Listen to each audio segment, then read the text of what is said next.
Welcome to the Blue Security Podcast, a weekly podcast for information security defenders, where we bring you discussions on best practices, tools, and implementation for enterprise security.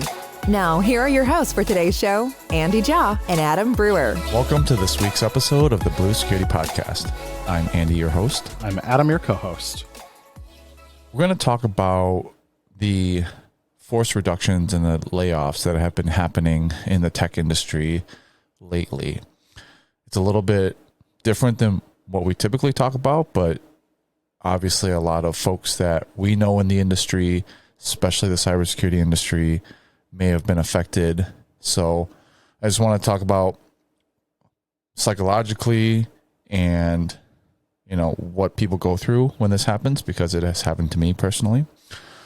But just to give you some numbers, if you haven't seen it in the news, SAP cut like almost 3,000 folks, 2.5% of their global workforce. IBM made some cuts. Google cut 12,000, which was 6%. Microsoft, where Adam and I work, that was in the news last week. We cut 10,000 jobs, which is about 5% of our global workforce. Salesforce cut about 8,000. Meta, at the end of 2022, cut 11,000, which was close to 12%. So every major company that's out there, and this is also the smaller ones, I think if you're looking at one of these websites like layoff.fyi, there have been over 200,000 tech jobs that have been eliminated since 2022, which is a lot. So, just kind of talking through this, I'm sure if you haven't been affected, you know someone who has been affected by this, and it's a very trying time in our industry.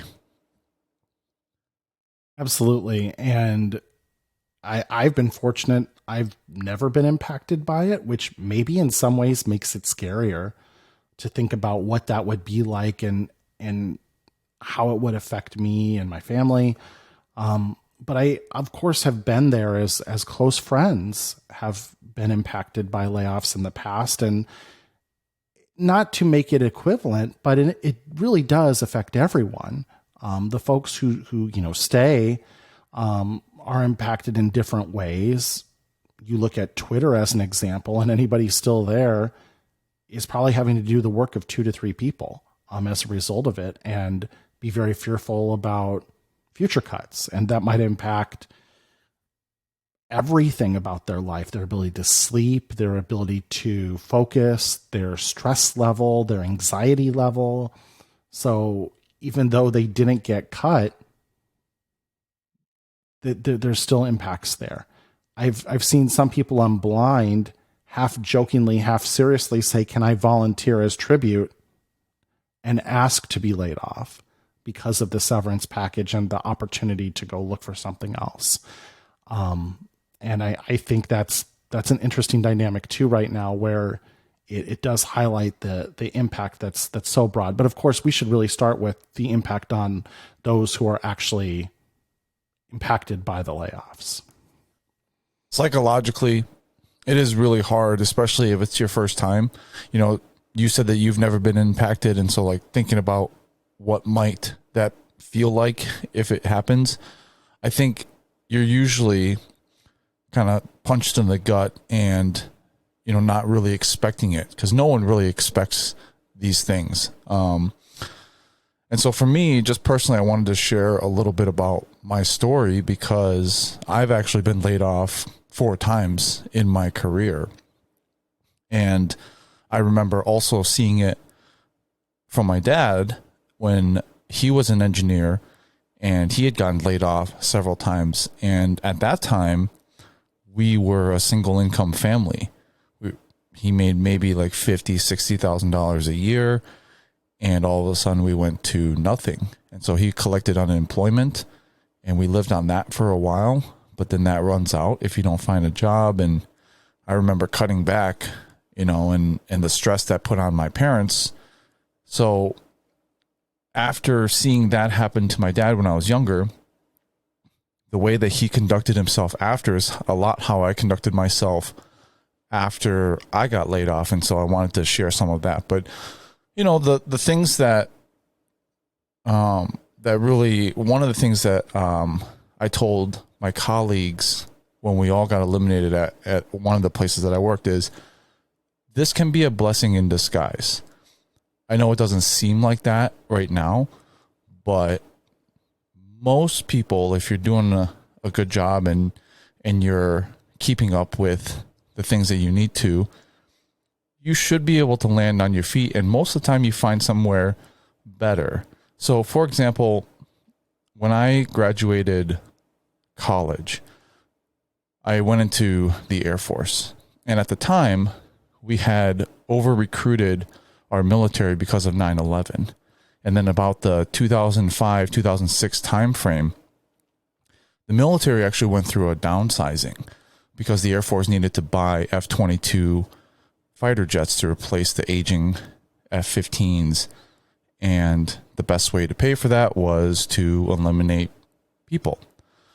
So I actually got RIF'd, or reduction in force, from the military. They reduced 50% of the people in my career field, and they said, thank you for your service. Your commitment has been satisfied. I had like 2 years left that I was supposed to serve, and they just said, have a great life. And that was it. I was out processed. But as a result of that, I got to work at a civilian manufacturing company as my first job. I was an industrial engineer. I learned about manufacturing, which I still apply today when I work in the manufacturing sales organization with Adam. And so, I have experience in that. And then it also allowed me to be in the Air Force Reserve and learn about that. And that gave me the opportunity to deploy. So I wouldn't have really deployed overseas had I not been in the reserves. And so, some people don't look at that as an opportunity, but it was a big opportunity. It's something that I talk about quite a bit. It was an experience in my life that gave me a lot of life experiences. So I consider that to be a blessing in disguise. There were a lot of skills that I learned, people that I connected with, and then when I came back from deployment, the manufacturing company that I was working at said, hey, we didn't want to lay you off while you were deployed because that seems like a bad thing to do, but you have a month left. And so I said, all right, well, I'll go find something else. And I was able to find temporary positions in the military to serve for a little bit. But that also gave me the opportunity to change careers, where I went into law enforcement. And so I did that for a while. And then I went to Best Buy as a sales manager. And after 6 months doing the sales manager, my position was eliminated after the holiday season, which was their fiscal year. They decided to reorg. And again, that was pretty tough. And the people that I managed, a lot of them got cut as well. One of them had worked 13 years at Best Buy, and that was all he knew. He graduated. He was on the sales floor. He had worked there for 13 years. And I said, look, you got great sales experience. You're going to land on your feet. And he actually works for Sub-Zero and Wolf. If you're familiar with the appliance company, they're based in Madison, and he works sales there. And it's great because it's an 8-to-5 job. Whereas Best Buy, retail is very tough with a family. And so he loves it. It was a blessing in disguise for him as well. But I went to Geek Squad after that, which kind of kick-started my IT career. Geek Squad is very similar to a help desk at an internal IT corporation. So I was able to transition into help desk, and that kind of kickstarted everything. And after learning that job, I was recruited and hired by Microsoft, where unfortunately in 2019, I was eliminated again. And, I worked side by side with Adam at the time. And I remember, very clearly when the fiscal year happened and all of us in one position just got phone calls and we were eliminated. So that was pretty trying as well, because Microsoft was a good company to work for. You get comfortable with, the salary and everything, and all of a sudden that's taken away. But again, I was able to find another job, apply the knowledge that I had learned at Microsoft, and, learn new skills, learn about other tools. I have a lot of experience now with a lot of the competitors for Microsoft, and that gives me a lot of credibility when I talk to our customers. And so fortunately, I was able to come back and in the process, kind of promote and jump a few levels, because now I'm not the same person anymore. I've got 2 years of extra experience that I wouldn't have had I stayed at Microsoft. So again, every time that I've gotten laid off, I've been able to make it kind of be a positive thing. Obviously, in the moment, for sure, very stressful, but you buckle down, and we'll talk about some other things that I've learned to do throughout the years to kind of prepare mentally for that. But I think the most important thing is nowadays, I never try to get too comfortable. Like, I'm almost always expecting, and really that's a way to look at your job, is you're interviewing every day is really what it is. I remember that phrase being used at one of the companies that I work for, which was Trek. The CEO would say, you're interviewing for your next position every single day. Don't expect that promotion to be there, because if you're slacking off now, just because you spent 2 or 3 years in the same position doesn't guarantee that you're going to promote to the next one. I don't even have to interview that person if I know that they're a rock star. Like, I already know. I've worked with them for 3 years side by side. I know they're a rock star. I know that they can do this job. So, that's how you should maybe approach your job every day, is I am interviewing for that promotion. I'm interviewing for that next job every single day that I go in. I remember that day vividly, when everyone in that role that you were in, Andy, the modern desktop, TSP, technology solutions professional at the time, was eliminated. And even though some folks were offered different roles to stay at Microsoft, they didn't get to stay in the same role. They had to go do other things too. So you talk about, you kind of shared your story of how you were impacted, and you turned it into a real positive, and it absolutely made you stronger and better when you came back, because you have this wealth of experience to call upon, and you have relationships too. Look at this show, and look how many people we've had on this show from your previous employer. You obviously made a positive impact on them, and they think very highly of you, and building those connections could pay dividends down the road too. You never know. And so I think of, just what that process was like from the other side. An amazing fact is, of the 4 folks from the North Central region who held that role, not to say that this is the end goal, but this is the way it worked out. 2 remained at Microsoft and have kind of moved through different roles and found really good places for themselves now in various engineering groups. The 2 of you that were not offered positions at Microsoft both went and did other things and did really well, and are now both back there. And again, not to say that your number one goal when you get laid off is, I'm coming right back, I'll boomerang, give me 2 years. But you both did, and it worked out really well for you, which just speaks to probably something we can talk about in the show as well, of if you handle it very professionally and don't take it personally and take the high road, it leaves more doors open for you in the future. And that's probably really hard to do in the moment. But it speaks really well of both you guys, that you were able to pull that off as well, because gosh, I know I'd be experiencing a range of emotions too. And it's really hard to keep that stiff upper lip and just stay professional and cool. So that was, thank you for sharing your story. What an interesting experience that was. For sure. I remember my first time was the military, and you don't expect to get eliminated from the military. No. And I remember getting, told by my commander that your position has been eliminated and we're going to process you. Now, in the military, they gave us I think it was 3 months or something like that. So it was a pretty ample time, but you were pretty much getting out processed at the end of that. And there were some mandatory stops that you had to make. And I do remember the reserve recruiter contacting me and saying, hey, sir, you need to make an appointment. This is one of your mandatory stops.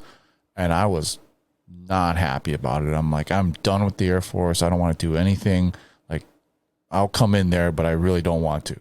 And I was pretty angry. I remember going in, but she was super nice, and she's a recruiter, so that part of her job is to try to get you to sign back up. And in the end, she won me over. I mean, somehow, based on what she was saying, and I ended up signing up for the reserves, which was, and ultimately, a very good thing, and opened up a lot more doors. And when I leave companies, I really try to not burn any bridges, because every company that I've been at, I have people that I can reach back to. In fact, when I left Trek, which I worked at previously, and went to Microsoft, the reason why I was able to get hired at Microsoft was one of my hiring managers at Trek left for Microsoft, and I kept that connection, and he put in an internal referral to me, and that probably helped fast track that, to get in at Microsoft. And then when I got laid off, I reached back to another one of my contacts who was at Trek, and I said, hey, I see that this company that you're working for, which was Exact Sciences, they're hiring an information security analyst. Are you guys still hiring? And he said, yeah, let me put you into my boss, who was Doug Turchek, who's been on the show previously. And, doesn't get me hired right away, but when you have a good employee recommend or vouch for somebody and say this person is good, then your reputation and your word has a lot of weight usually, especially in smaller companies where there's a lot less bureaucracy. Mm-hmm. And I stayed in contact with you and a bunch of the people. Mm-hmm. And when opportunities came up, you're like, hey, I know you're happy, but just let you know, there's this other position that's in the works. And that can be really, really good to keep up with your connections. In fact, I'm having breakfast with Doug and Nate Gardner, who is, now the assistant CISO, I think, at Exact Sciences, on Monday, just to catch up, see how things are going. We all live pretty close, and Madison in general is a very, fairly small community, especially in the tech world. You'll run into people that So there's no point in burning bridges. You will probably get, put on some list to say, don't hire this guy. So yeah, connections, I think, are so important when it comes to, the work you do, and then helping you find that next position.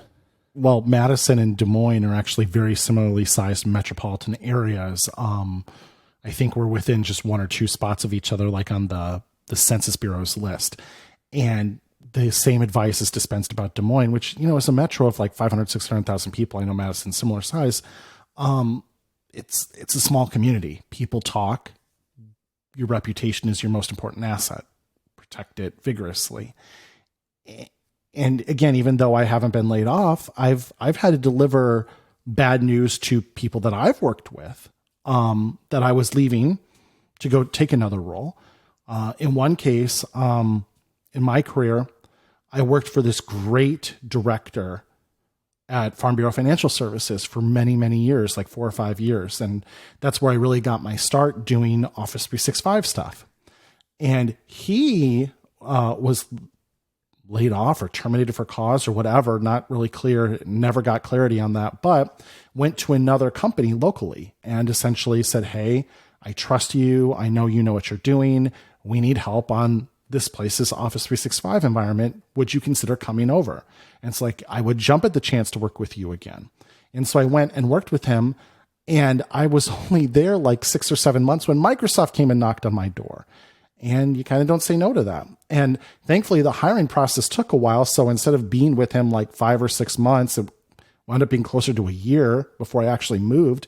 But I had to go to him and be like, hey, I know we just got started here, but I kind of got an offer I can't refuse. And again, put in my 2 weeks, worked my butt off, made sure to leave on a good term.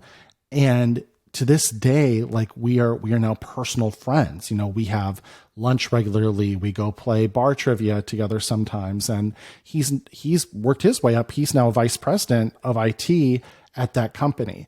And it's one of those things of, you're not that you're like collecting people just for your own purposes, but it's comforting to know that, if a layoff were to come, those are the kind of people you can reach out to and say, hey, do you have anything for me? I'm looking for work right now.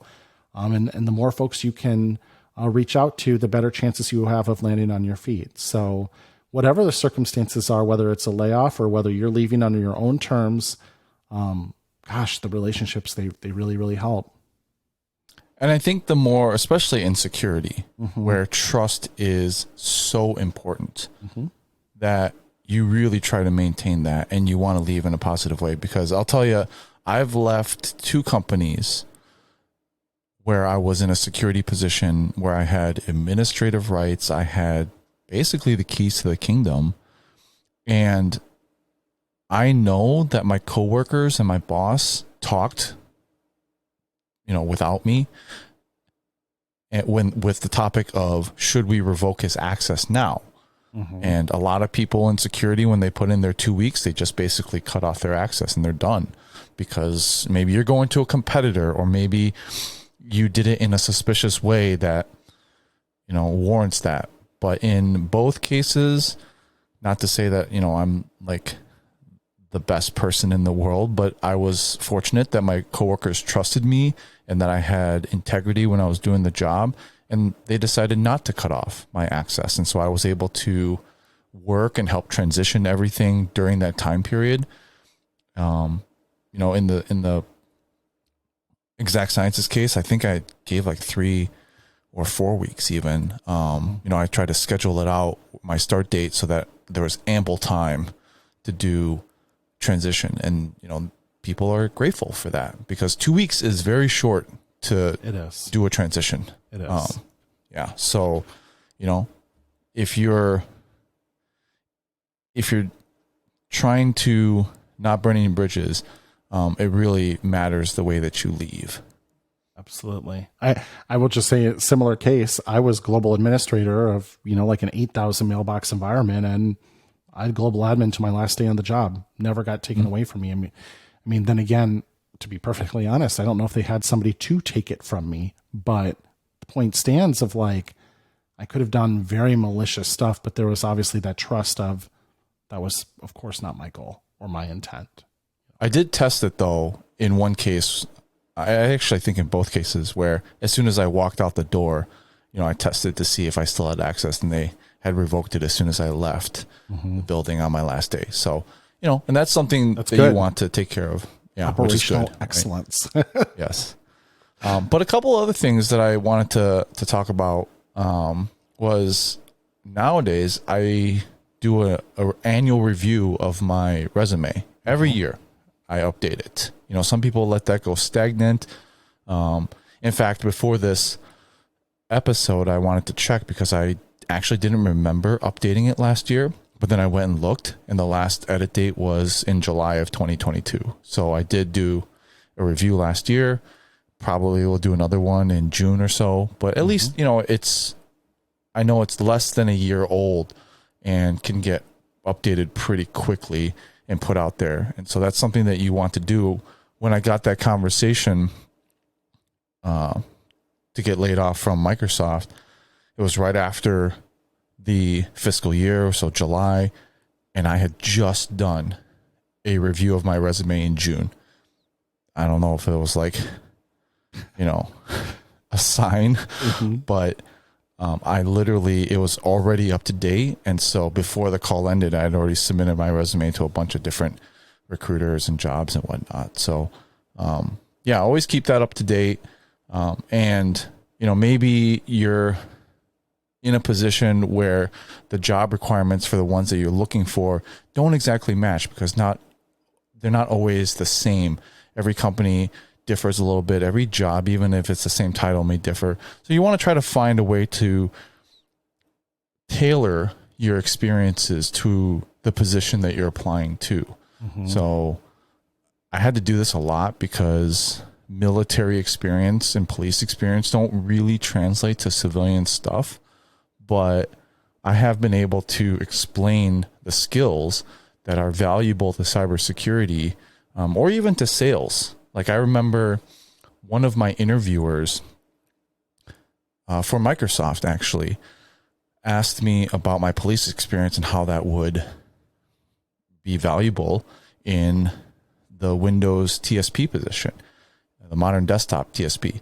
And I said, well, police officers do a lot of communication. In fact, the majority of their job is 90% verbal communication. You're talking to people. You're trying to de-escalate situations. You're trying to convince them to do something, which is, again, pretty valuable when it comes to a sales role, is, how well you can communicate verbally and written. So, just try to find ways of thinking about the skills that you're getting, and maybe not directly. Like for law enforcement, I did a lot of investigations, chain of custody stuff. All of that is applicable to cybersecurity, right? Maybe you have to confiscate a laptop or a hard drive, how that is handled. And if it has to go to litigation, maybe your company is suing that employee. All that stuff matters. And actually, that's something that a lot of corporate cybersecurity people don't have a lot of training in, is how litigation works and how to handle evidence. But I have a lot of experience in that, having been former law enforcement. So, try to find a way to tailor your experience and explain that on your resume and in the interviews. It takes longer, but it's worth it to modify your resume depending on what you're applying to. Even, if you have like a position desired statement, or however you want to put it, tailor that to what you're applying toward. Use some of the same keywords back at them, and then highlight different experiences from different roles. You may have experiences that's really relevant, and then some that aren't. I mean, take those out. Or if you just want to make sure you have the job on there so you don't show like a gap in employment, that's fine, but you don't have to put bullets under every job. What I started doing is there were a couple of them that were like, my work was just not relevant. So I list the job so they can see I was employed, but I'm not going to talk about it because it's not important to what I'm trying to do. So that helps whoever is reviewing it, probably a robot at first, but at least understand that you're taking some effort to highlight the things that are most relevant to where you're trying to go. But that's a really good call out on keeping it updated. Like I know that seems like common sense, like we'll keep your resume updated, but a couple of thoughts there. Number one, honestly, if you've been at a job a while, it's really easy to forget some of your superlatives, some of the things you've done well, and you can highlight them. It's a lot easier to do that in the moment. It's a lot easier to go back 12 months than it is 36, 48 months, or however long it's been.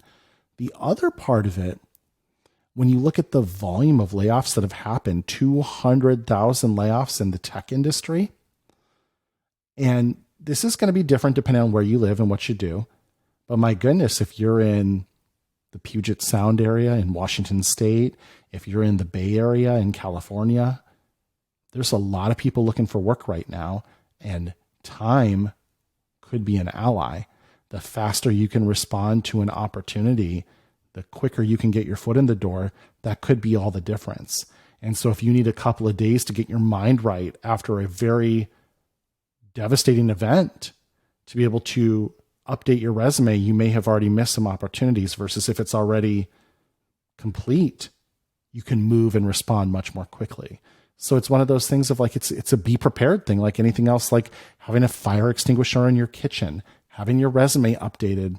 If something negative happens, you can respond and deal with it more quickly, and you don't even have to think about it. It's almost like laying out your clothes the night before for the next day, so you don't have to think about what you want to wear or go find, missing sock or whatever, because it's all ready. It's a lot easier to do that the night before than the morning of when you're groggy. So, to use an analogy. Another tip that I do, there's a reason why my resume review happens in like June and July. The reason for that is that's when our fiscal year for Microsoft ends. And that's also when our reviews are due. We call them connects. We also have other things throughout the year that we have to update with what we've done. but I sometimes just take bullets right off of those things and put them right on my resume. It's a good time to just look at what you've done for the last year, maybe take out a few things that, you always have like weaker bullets and like stronger things. If you've won an award that year, you toss that on there. So the reason why I have reviews during that time frame is because I just take them right off my reviews for my company, my performance reviews. So that's very easy to do. I saw somebody tweet tonight, and it had been retweeted. It was a person who had been laid off from Google, and I apologize, I forget who it was. But they said, one of the things that I'm not going to miss about being laid off from a big tech company is the focus on being almost performative about your impact and being able to quantify that and almost sell that. And I understand that perspective, but to be honest, it's a skill you should get comfortable with, because being able to, I know it's not comfortable. I don't like it. I hate doing it. I hate talking about myself, but being able to quantify your impact and what you do and what you bring to the table and be able to essentially sell somebody else on that, it's a valuable skill to have. And no, it's not always fun. And yes, sometimes things do get a little wound up around the optics of it and how you present yourself and all of that. And I have coached other people at Microsoft, not you, Andy, but others, on, hey, you need to get a little more comfortable with self-promotion. And that sounds dirty and bad, but it doesn't have to be. Just like you can be a sleazy car salesman, or you can sell things in a way that's, I'm going to educate you. I'm going to speak to you about the benefits. I'm going to let you decide. And I'm confident enough in what I have to offer that you'll see the light.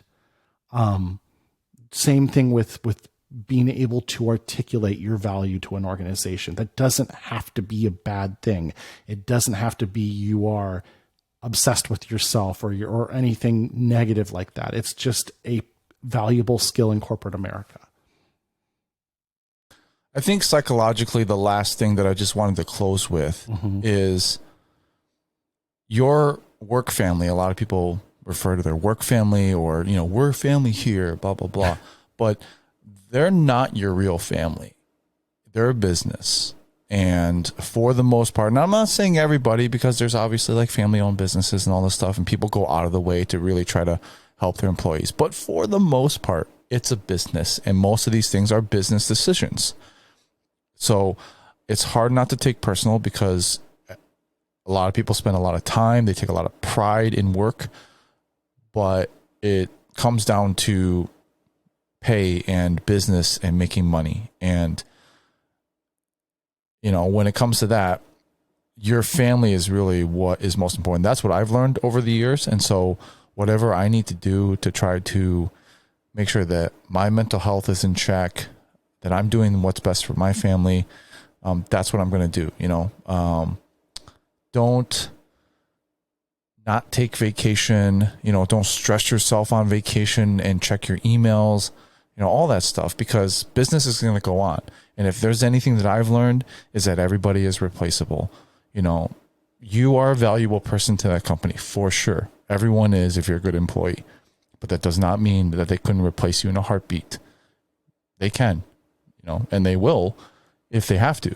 So don't feel guilty about leaving. Don't feel guilty about, taking time off. Like for example, I'll give another personal story is when I got offered the position at Microsoft, I had a really hard time. And I know I talked to you about this, Adam. I had a really hard time leaving Exact Sciences because I had developed really good relationships there. I really liked my boss. I really liked my coworkers. I really liked the work. It was good work. I got fulfillment out of it, and the pay wasn't bad either. But ultimately, I kind of put my family first because Microsoft, the compensation was better, and that allowed my family to have a better life.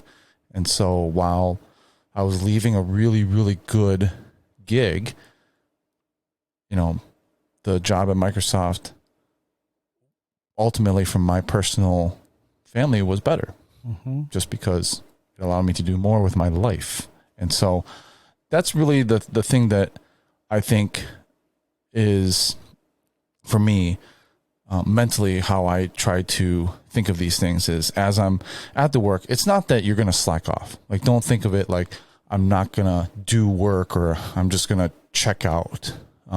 But I don't treat it as my life anymore, right? Like, I think people get so invested sometimes with their work that that's all they do. And these companies, I mean, they'll just cut you, without a second thought. And so now I just, I try to separate that and really take the time and invest in my family instead of, putting all of my energy into my work. It's a balancing act for sure.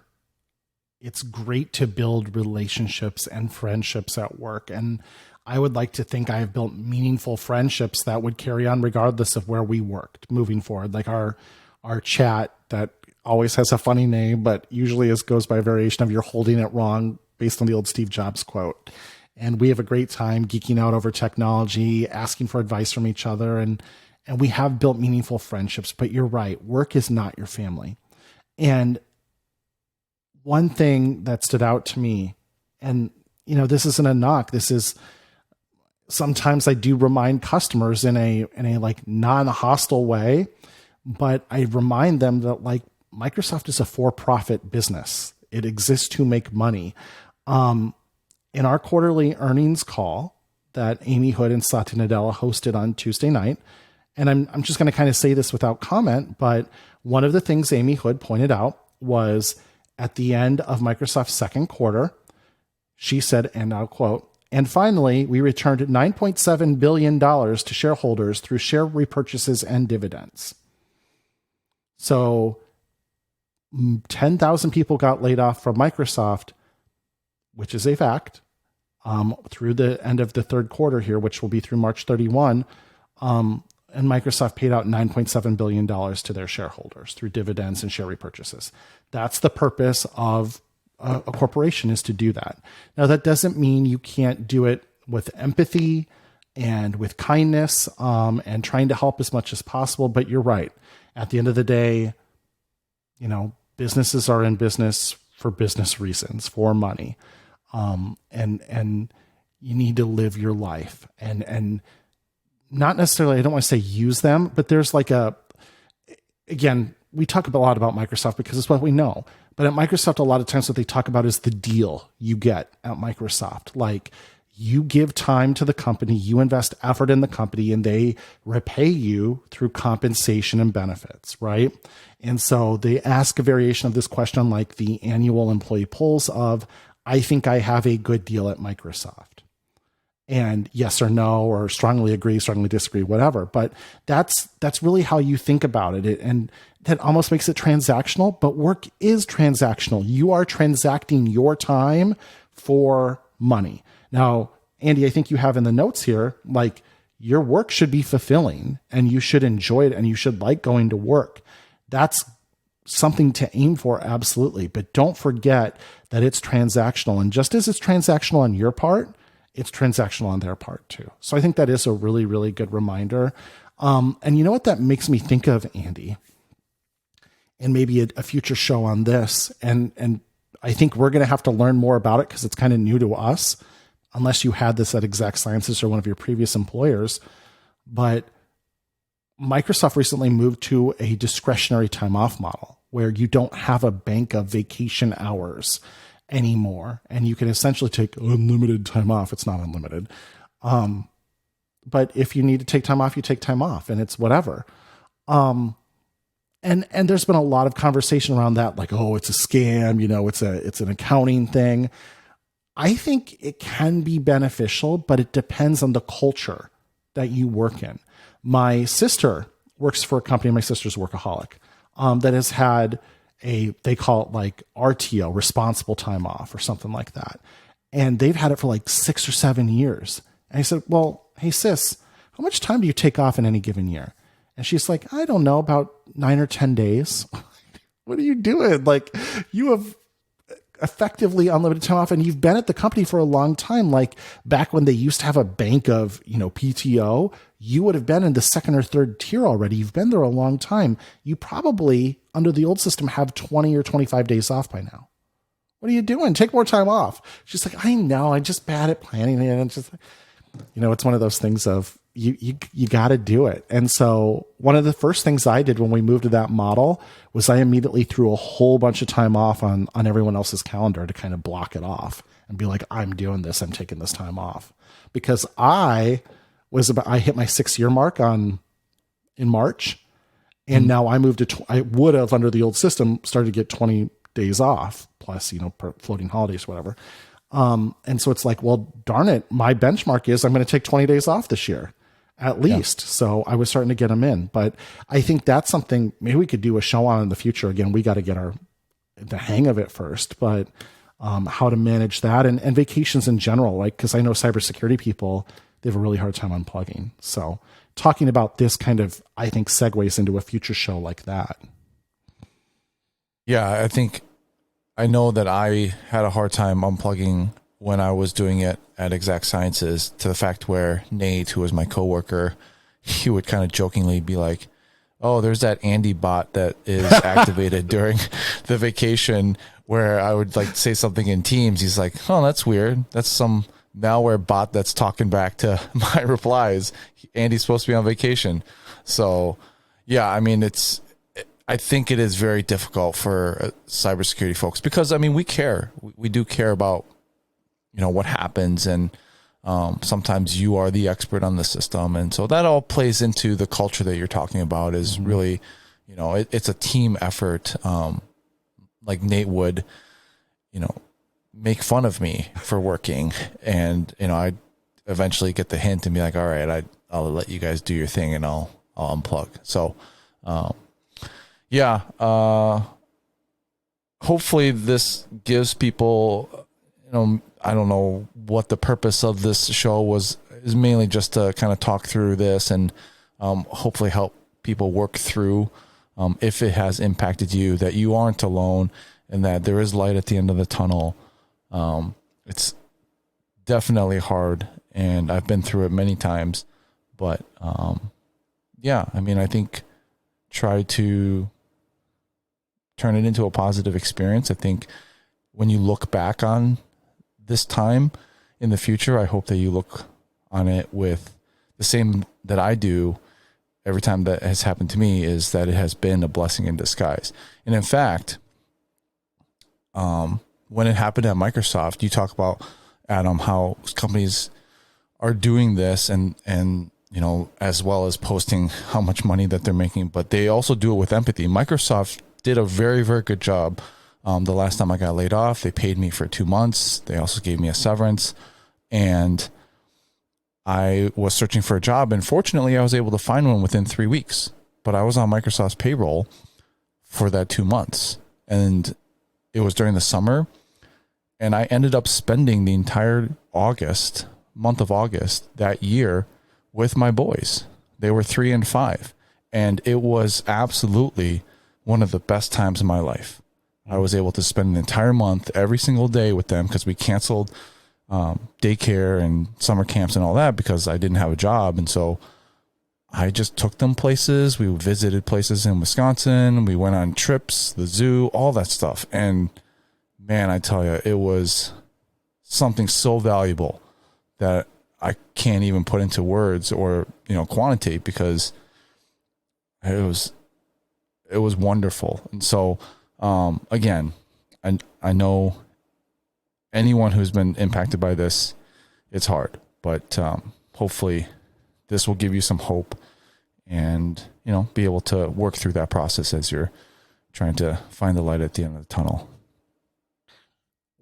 Super well said. And I can tell you, just at the earlier parts of the show, we were talking through it, and I started to get feel that tightness in my chest and get anxiety just thinking about what it would be like if it happened to me. And so we tried to put a positive spin on this show. We tried to find the positive angle. We laughed, we smiled. We talked about possible good things, but make no mistake. Our empathy is with you if you are impacted or somebody close to you is impacted.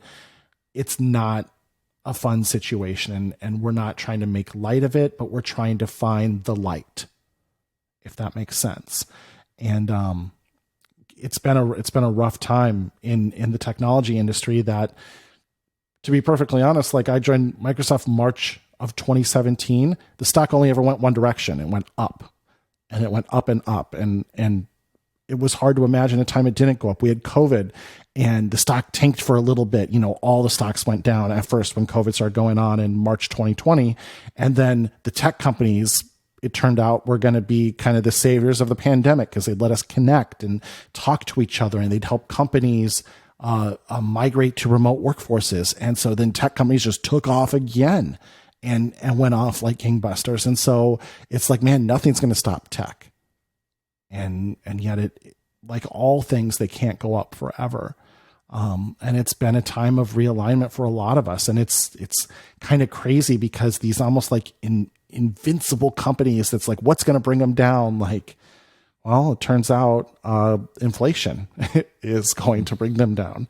And maybe they did get a little over their skis on hiring during some of those boom times, but my goodness, it's been rough. It's been rough for everyone, but again, our hearts really go out to those impacted. And I think, Andy, you sharing your experiences gives people hope that it can be, for like you, that blessing in disguise where you look back 1, 2, 3 years from now and you say, gosh, that helped me get to a better job, or help me pivot my career, or help me learn new things, or spend time with my children, all of which could be really valuable. So again, hoping the best for anybody impacted, and confident that you will get to a better place as a result of it. And, good show, Andy, and appreciate the topic for tonight. I think it was obviously the right show at the right time. And that's our show for this week. Thanks as always for listening and watching. Our contact information will be in the show notes. If you have any questions, you want to talk through this, you have comments, or you want some support, happy to reach out and we'll discuss. Mm-hmm. So thanks, and we'll talk to you guys next week. Thank you for listening to the Blue Security Podcast. Please check out the show notes, catch up on episodes you may have missed, and subscribe so you don't miss any future episodes. Find Andy on Twitter @AJaw0 and Adam @AJ Brewer. See you at our next episode.